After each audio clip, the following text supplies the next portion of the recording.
Electric bus ಖರೀದಿಗೆ ರಾಜ್ಯ ಸರ್ಕಾರ ಹಿಂದೇಟು ಹಾಕ್ತಾ ಇದೆ. ಅಸಲಿ ಕಾರಣವನ್ನ ಬಿಚ್ಚಿಟ್ಟಿದೆ ಸಾರಿಗೆ ಸಚಿವ ಬೈರತಿ ಸುರೇಶ್ ಈ ಬಗ್ಗೆ ಮಾತನಾಡಿದ್ದಾರೆ. ಸರ್ಕಾರಕ್ಕೆ ಸಾವಿರಾರು ಕೋಟಿ ರೂಪಾಯಿ ನಷ್ಟ. 4,500 ಎಲೆಕ್ಟ್ರಿಕ್ ಬಸ್ಗಳಿಗೆ ಬಾಡಿಗೆ ನೀಡಬೇಕು. ಕೇಂದ್ರಕ್ಕೆ ವರ್ಷಕ್ಕೆ 3,000 ಕೋಟಿ ಕೊಡಬೇಕು.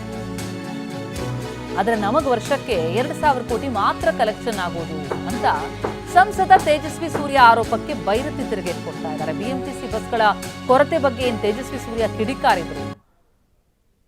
ಕೇಂದ್ರ ಸರ್ಕಾರ ಸಬ್ಸಿಡಿ ಅಡಿಯಲ್ಲಿ ಬಸ್ ಕೊಟ್ಟಿದೆ, ಆದರೆ ಬಸ್ ಕೊಟ್ಟರು ರಾಜ್ಯ ಸರ್ಕಾರ ಬಳಸ್ತಾ ಇಲ್ಲ ಅಂತ ಆರೋಪಿಸಿದ್ರು. ಅದಕ್ಕೆ ಅಸಲಿ ಕಾರಣ ಏನು ಅನ್ನೋದನ್ನ ಸಾರಿಗೆ ಸಚಿವ ಬೈರತಿ ಸುರೇಶ್ ಬಿಚ್ಚಿಡ್ತಾ ಇದ್ದಾರೆ.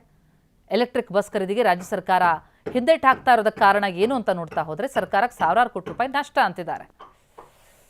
ತೇಜಸ್ವಿ ಸೂರ್ಯ ಅವರು ಅವ್ರಿಗೇನು ಇಷ್ಟ ಬಂದಂಗೆ ಹೇಳೋದಕ್ಕೆ ಉತ್ತರ ಹೇಳೋಕ್ಕೆ ನಾನು ಇಲ್ಲಿ ಕೂತಿಲ್ಲ.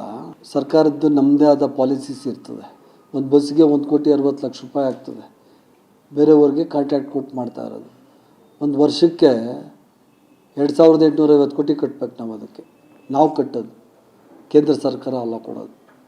ನಾವು ಒಂದು ವರ್ಷಕ್ಕೆ 2,800ರಿಂದ 3,000 ಕೋಟಿ ರೂಪಾಯಿಗಳನ್ನ ಆ ಬಸ್ ಯಾರು ಕೊಟ್ಟಿದ್ದಾರೆ ಅವ್ರಿಗೆ ಕೊಡೋದು. ಕೇಂದ್ರ ಸರ್ಕಾರ 30 ಲಕ್ಷನ 35 ಲಕ್ಷನ ಒಂದು ಸಬ್ಸಿಡಿ ಕೊಡ್ತಾ ಇದೆ.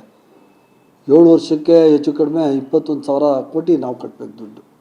It's not A small amount. ಇವರು ಯಾರು ತೇಜಸ್ವಿ ಅವರಲ್ಲೆಲ್ಲೋ ಕುತ್ಕೊಬಿಟ್ಟು ಕೇಂದ್ರ ಸರ್ಕಾರ ಕೊಡ್ತಾ ಐತೆ ಅಂತ ಕೇಂದ್ರ ಸರ್ಕಾರ ಸುಮ್ಮನೆ ಕೊಡ್ತಾ ಇಲ್ಲ. ಅದನ್ನು ನಾವು ದುಡ್ಡು ಕೊಟ್ಟು ನಾವು ಕೊಡಬೇಕು.